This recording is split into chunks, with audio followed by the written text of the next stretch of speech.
आज का टॉपिक है ऑर्गन्स ऑफ यूएनओ। इससे पहले हम लोग यूएनओ के बारे में यानी यूनाइटेड नेशंस ऑर्गेनाइजेशन, जो कि बैनुल अक़वामी अदारा है, आलमगीर पैमाने पर मुख्तलिफ़ किस्म के ख़िदमात को अंजाम देता है, उसके बारे में जान चुके हैं।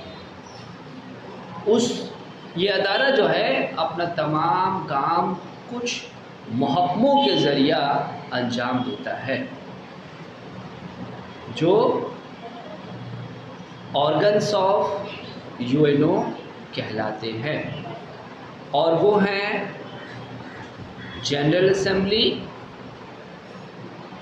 Security council, international court of justice, economic and social council, trusteeship council और सेक्रेटरियाट।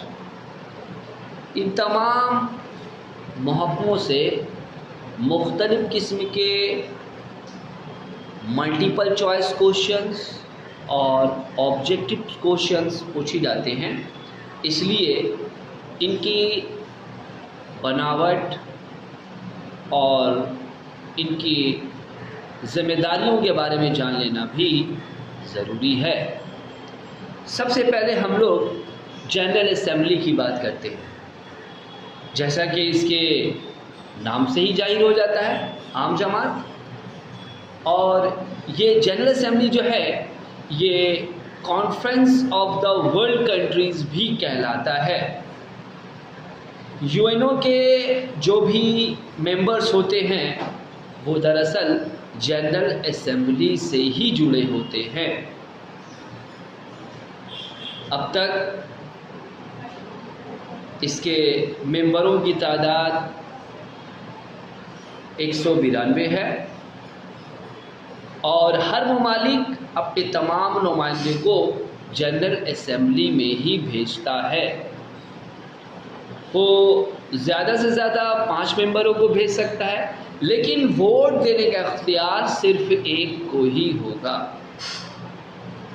दुनिया के तमाम मामलात के सिलसिले में बहस मुबाहिसे प्लानिंग जो है, गौर व फिक्र जो है, वो जनरल असेंबली में ही की जाती है। ये यूएनओ का एक एक्टिव फॉल महकमा है। दूसरा है सिक्योरिटी काउंसिल, सबसे ज़्यादा एक्टिव शोबा यूएनओ का।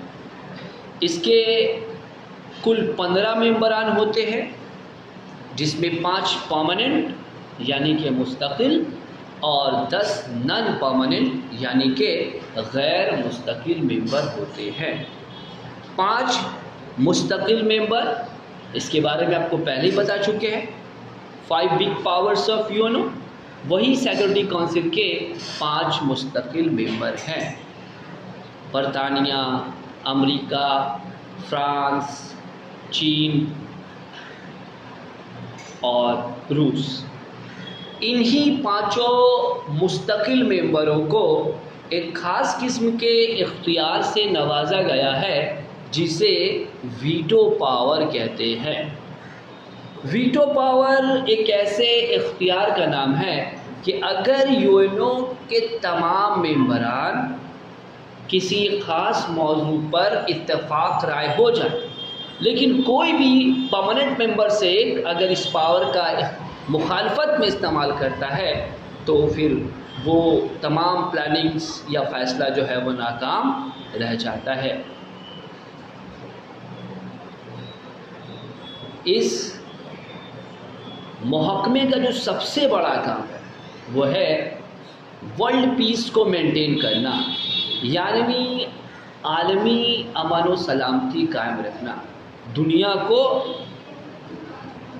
जंग की लानत से बचाए रखना, अमन की फ़िज़ा कायम रखना।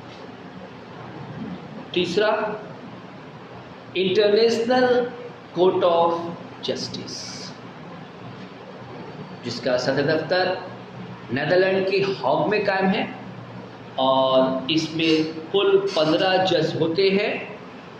उनकी मुद्दत 9 साल की होती है, लेकिन हर 3 साल में 1/3 जज जो है अपने पेशे से सबकदोश हो जाते हैं।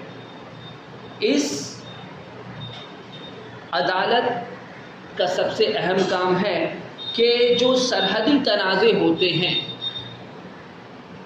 मसाइल होते हैं मुख्तलिफ ममालिक के दरमियान, उन तनाज़ात को जो है हल करना, उसके सिलसिले में फ़ैसला सुनाना। लेकिन ये किसी भी तरीके से किसी मुल्क के अंदरूनी मामले में जो है दखलंदाजी करने का हक़ नहीं रखता है।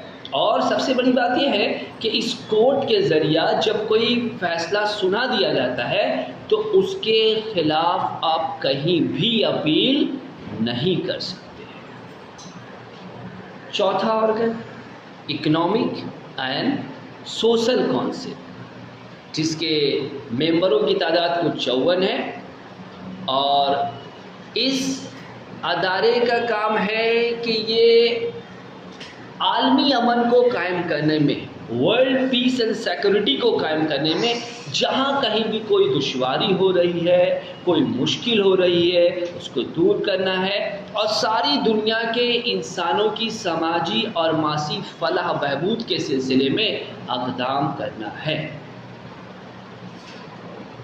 पांचवा ट्रस्टीशिप काउंसिल। दूसरी आलमी जंग के दौरान हम देखेंगे कि जब इत्तेहादी ममालिक को कामयाबी हुई तो उन लोगों ने शिकस्त खोर्दा ममालिक के कब्ज़े से बेशुमार इलाके छीन लिए। जर्मनी, इटली, जापान जो कि हारने वाले सफ़ में थे, उनके इलाकों को छीन लिया और वो बेशतर इलाके जो है वो अफ्रीका जैसे पसमानदा ममालिक के थे। तो ट्रस्टीशिप काउंसिल ममालिक ऐसे ही इलाकों की देखभाल करता है, उनकी तरक्की, उनकी फ़रोग़ की कोशिश करना इसकी ज़िम्मेदारी में शामिल है। The last one secretariat. इतना बड़ा अदारा, आलमगीर अदारा यूएनओ, इसके तमाम इंतज़ामात जो है वो सेक्रेटरीट के तहत होती है और इसका सबसे बड़ा अफसर वो कहलाता है सेक्रेटरी जनरल, जो तमाम तंजीम की निगरानी करता है, सरपरस्ती करता है। जैसा कि तुमको पहले भी बता चुके हैं कि मौजूदा जो सेक्रेटरी जनरल है वो एंटोनियो गैटरेस है। तो ये रहे तमाम ऑर्गन्स जिसकी मुख्तसर तफसील हमने जानी और ख़ास करके जिन मुद्दों पर सवालात आते हैं उन मुद्दों को रख दिया गया है यहाँ पर। इसके मुतालिक आपको बहुत सारे सवालात दिए जाएंगे। Thank you.